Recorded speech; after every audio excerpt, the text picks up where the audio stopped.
ज्येष्ठ नेते आणि समाजसेवक दत्ताभाऊ मेघे यांच्या निधनाने विदर्भात शोककळा पसरली आहे. मुख्यमंत्री देवेंद्र फडणवीस यांनी त्यांना भावपूर्ण श्रद्धांजली अर्पण करताना दातृत्वाचा धनी हरपलाय अशा शब्दात भावना व्यक्त केल्यात. दत्ता मेघे यांनी आपल्या संपूर्ण राजकीय आणि सामाजिक जीवनात सर्वसामान्य माणूस केंद्रस्थानी ठेवून कार्य केलंय. त्यामुळेच एक लोकनेता अशी त्यांची ओळख निर्माण झाली आहे. विदर्भात शिक्षण क्षेत्रात मोठे काम करत अनेक शैक्षणिक संस्था उभारल्यात, ज्यामुळे हजारो विद्यार्थ्यांना शिक्षणाची संधी मिळाली. ज्येष्ठ नागरिकांकरिता त्यांनी विविध उपक्रम राबविलेत आणि गरजूंकरिता मोफत उपचार सुविधा उपलब्ध करून दिल्यात. त्यांच्या दातृत्वामुळे अनेक कुटुंबांना आधार मिळाला. राजकारणातही त्यांनी विकासाला प्राधान्य दिले. पक्षीय भेद न करता वर्धा, नागपूर आणि विदर्भाच्या विकासाकरिता काम केलंय. मुख्यमंत्री फडणवीस यांनी आपल्या शोक संदेशात दत्ताभाऊंसोबत असलेल्या वैयक्तिक नात्यांचाही उल्लेख केलाय. ते वडिलकीच्या नात्याने मार्गदर्शन करायचे. त्यांच्या निधनाने माझी वैयक्तिक हानी झाली आहे असंही ते म्हणालेत. दत्ताभाऊ मेघे यांचं व्यक्तिमत्व राजकारण, समाजकारण आणि शिक्षण क्षेत्रात एक आदर्श म्हणून कायम स्वरूपात राहील. यांचं दुःखद निधन झालं. आम्ही सर्वच अत्यंत या ठिकाणी दुःखी आहोत.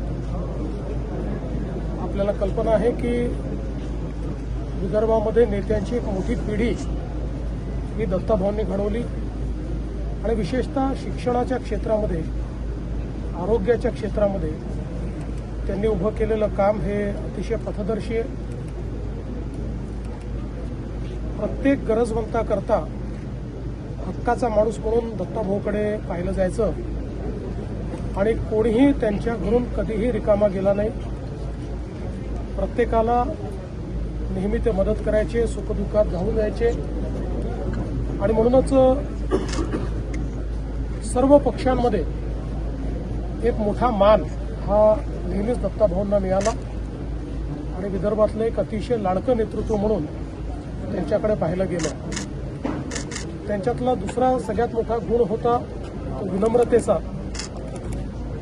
इतकं मोठं नेतृत्व, इतकं मोठं कर्तृत्व, एक मोठं विश्व उभं केल्यानंतर देखील त्यांच्या जीवनामध्ये त्यांनी विनम्रता कधी सोडली नाही.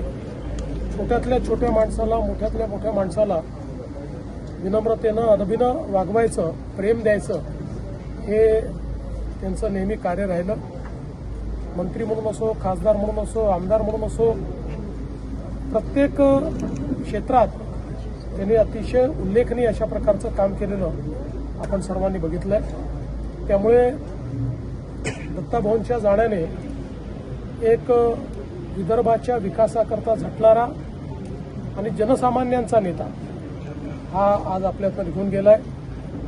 खरं म्हणजे त्यांची मुलं, त्यांचं कार्य हे पुढे नेत आहेत, पण दत्ताभाऊंची उणीव ही निश्चितपणे विदर्भाला आणि महाराष्ट्राला जाणवेल.